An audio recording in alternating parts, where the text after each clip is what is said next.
Driving Home with Eamon Holmes on Talk Radio. So I hurriedly hop for my you might handy be white hanky listening to and this hastily and not believing exactly what you're hearing, but you are listening to the Sneezing Song. The Sneezing Song there by the Biscuit Brothers.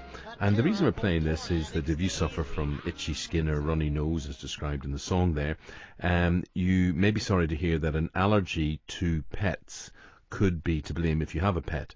But how many of you would put up with sneezes and sniffles to keep that beloved animal? So it's a serious thing. New research highlights the extent of allergy problems. 58% of people in Britain suffer some kind of allergy. 35% of those are pet owners, and they're suffering basically a reaction to their four-legged friend.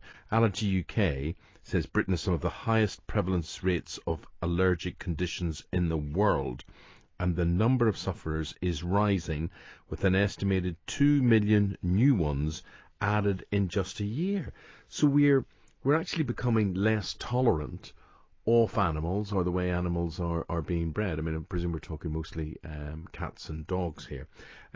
Psychologist Honey Lancaster-James joins me now to talk about this one. Curious. Yeah, it is. And I think obviously my interest in this comes from the psychological impact on people's lives when they have a serious pet allergy, because the reality is that if you've got a pet allergy, it's not just the symptoms that you experience, the coughing, wheezing, sneezing, itchy eyes.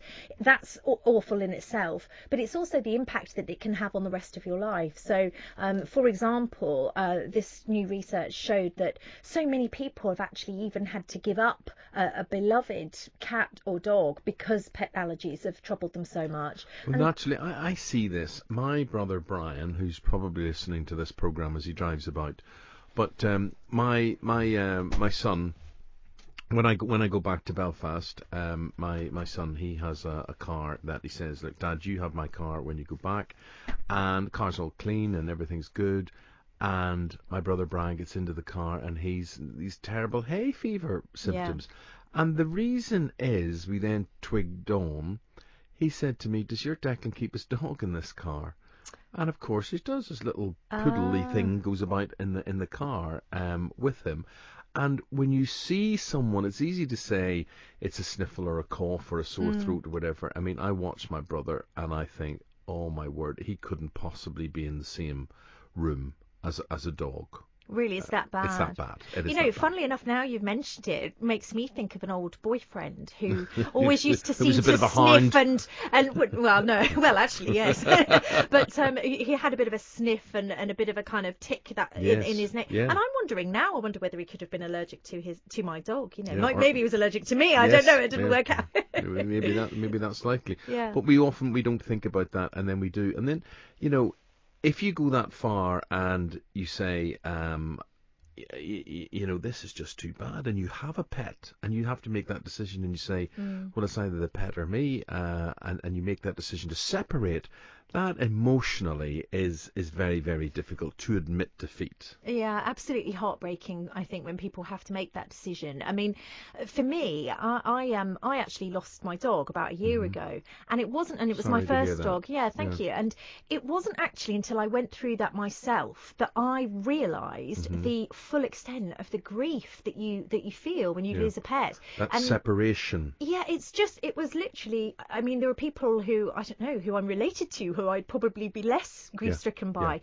And obviously before that I had clients and things who would talk about their grief for their pets, but I never really fully understood it until I experienced it myself. So the thought that some people actually might be forced to give up their pets because their allergies are so bad really, breaks my heart, actually. But the good news is that thankfully now there are lots of sort of over-the-counter pet allergy relief products that you can get. So I'm hoping that that's the end of that, and that now if you're troubled by pet allergies, you can actually treat the symptoms rather than remove the stimulus or the trigger for your symptoms. So I think that's a good thing. Yeah, except I'm just not sure that is practical, because unless you're 24/7 on an intravenous drip, keeping yourself these allergies at bay, whatever they are, hairs or skin particles or whatever's causing all of this. You're still going to let your guard down in terms of being susceptible.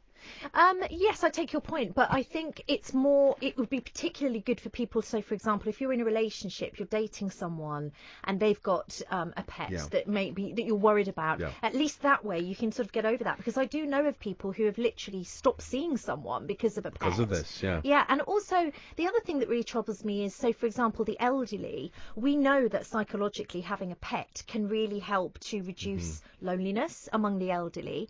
But if you've got an allergy, that might stop you going and seeing an elderly relative. And I've heard of that quite a few times where people have said, well, I'd love to go round and see grandma or whatever, but she's housebound and she's got the cat and I can't handle it with my, with my nose or whatever. And so now I think actually you could use one of these remedies, and then that's going to, again, impact upon your relationships in a positive way. We're also seeing the advent of lots of workplace environments now introducing pet-friendly policies and allowing you to sort of take your dog to work with you. That's because of these studies that have shown the impact on well-being. So again, I would like to think that most people would check with their employees before introducing such a policy to check no one's got a serious allergy. But you never know. You never know. You don't never know. I'd love to talk to you. There you are, psychologist. And as I'm about to say goodbye to you, I was about to say, honey, thank you. Oh. And then I thought, people will listen and they'll say, sexist pig. Calling me honey. I know. Hippie parents. Yeah. That's what it is. But it's an interesting one, and from a psychological point of view, what is the reaction of people now in this age to a name like honey?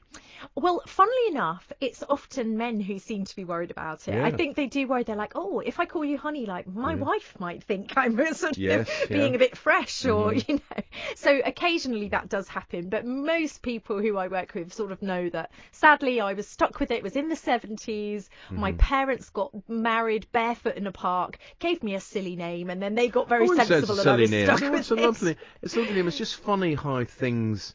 that they suddenly, what I'm trying to say, it's not that it's gone out of vogue, but it's now in an area where, as you say, like a man like myself, if someone's just tuning on to this and they hear me say, honey, thanks very much indeed, lovely. Yeah, they think, and they say, who does he think he is? What's he doing? Whatever. I know. Well, it's all above board, Damon. I trust you. It's all above board. That's very, very good. Another thing we just want to talk about after the break, we're going to be talking about taxi and private hire drivers.